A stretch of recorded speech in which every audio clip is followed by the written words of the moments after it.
Hi guys, ako si Pinay Farmer sa Japan at syempre ang mahal kong si Dana. Ayan, for today's video, nandoon si Dana, nagtanggal ng mga damo sa black beans natin. At syempre, ayan, meron tayong pampulutan mamaya para kay Dana. Ito ay tinatawag na edamame dito sa Japan. Ayan, masarap ang pulutan po ito, lalo na pag meron tayong malamig na beer. Ayan, edamame ang tawag nito.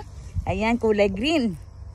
Pero, ayan, kinukuha lang natin ito para meron tayong pang utsumami mamaya kay Dana. At syempre maghintay tayo mag-dry ang ating black beans para sa December ang pag-aani natin yan. Sa ngayon, ayan, kumuha lang tayo para pang pulutan ni Dana.